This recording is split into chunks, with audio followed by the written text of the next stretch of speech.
Ça fait 2 ans aujourd'hui qu'il est décédé. Ariel Sharon, tantôt décrit comme un faucon, tantôt comme un roi d'Israël. Il aura en tout cas laissé une trace brûlante dans l'histoire de ce pays. On va en parler dans un instant avec vous, Daniel Haïk, mais pour l'heure, on fait le point en images avec ce sujet signé Jonathan Serrero. Fils de juifs russes immigrés en Palestine mandataire en 1922, Ariel Schenerman, de son vrai nom, s'engage à 14 ans dans le Haganah, l'organisation juive d'autodéfense. Fort de ses succès militaires lors des guerres des 6 jours et de Kippour, Ariel Sharon se lance en 1972 en politique en tant que député du Likoud fraîchement créé.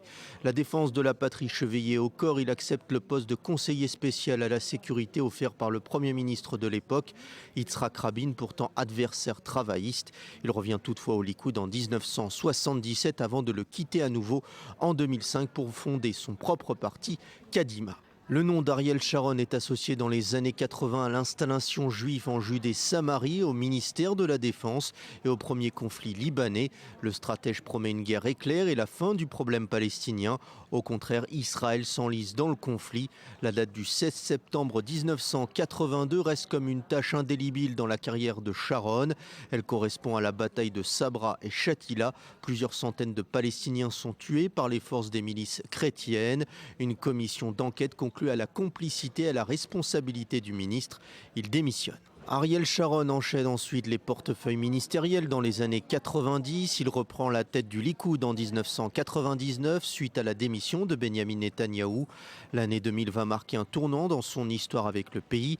Sa visite sur l'esplanade du Mont du Temple est contestée. Pour beaucoup d'observateurs internationaux, elle constitue le déclenchement de la seconde intifada. Pourtant, le 6 février 2001, Ariel Sharon est élu Premier ministre. Le faucon se mue alors en colombe. Des pourparlers de paix sont menés avec Mahmoud Abbas, le successeur de Yasser Arafat. En août 2005, il décide de l'évacuation des localités juives présentes dans la bande de Gaza. À la fin de cette année 2005, 2 attaques cérébrales terrassent le vieux lion de la ferme des Sycomores. Ariel Sharon, 77 ans, est plongé dans un coma profond. L'ancien chef du gouvernement est maintenu dans un état végétatif pendant 8 ans. Il meurt le 11 janvier 2014 à l'hôpital Tal HaShomer de Ramat Gan. Voilà pour ce récapitulatif un peu rapide d'une vie politique très longue, difficile à résumer une telle vie politique. Daniel, vous avez biographié Ariel Sharon dans un livre intitulé Un destin inachevé. 2 ans après sa disparition, finalement, qu'est-ce qu'Israël retient d'Ariel Sharon ? Oui, c'est 2 ans après sa disparition, on peut dire 10 ans après son retrait forcé par la maladie de la vie politique. Je crois qu'on retiendra d'Ariel Sharon qu'il a été un leader.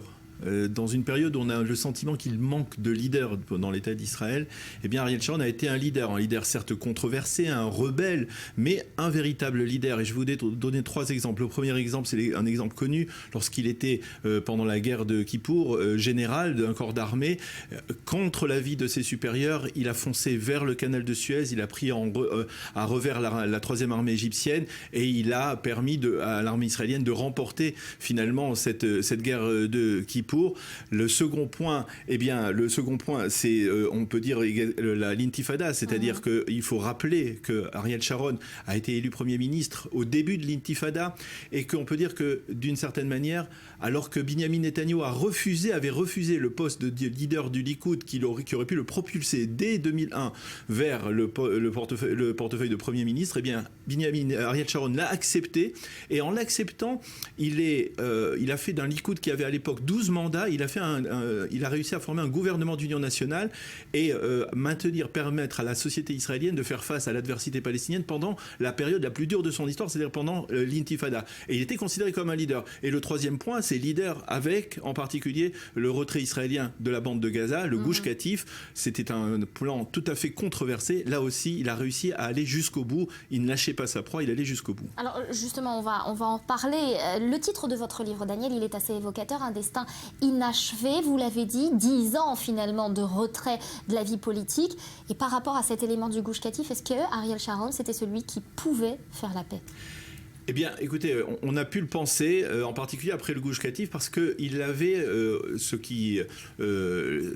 ceux qui l'ont analysé estiment que finalement, derrière le Gush Katif, il y avait un plan Sharon. C'est-à-dire, et ce plan Sharon, c'était un plan de repli de l'armée israélienne, de l'État d'Israël, derrière la fameuse barrière de sécurité qu'il avait été contraint au départ de former ou de forger le long de la frontière Est. La barrière de sécurité devait représenter la frontière Est de l'État d'Israël, et il préparait une sorte de plan de repli.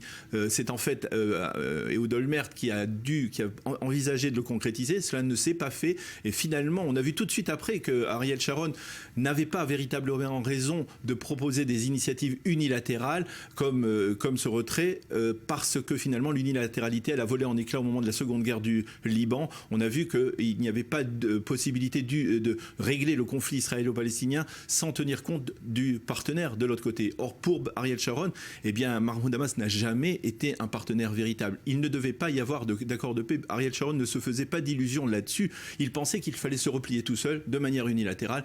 Et ça, l'unilatéralisme, ça n'a pas marché. Et aujourd'hui, avec le recul du temps, on peut le prouver. Merci beaucoup, Daniel, pour ces explications. Je rappelle donc votre livre, Ariel Sharon, Un destin inachevé. Merci d'avoir été avec nous ce matin.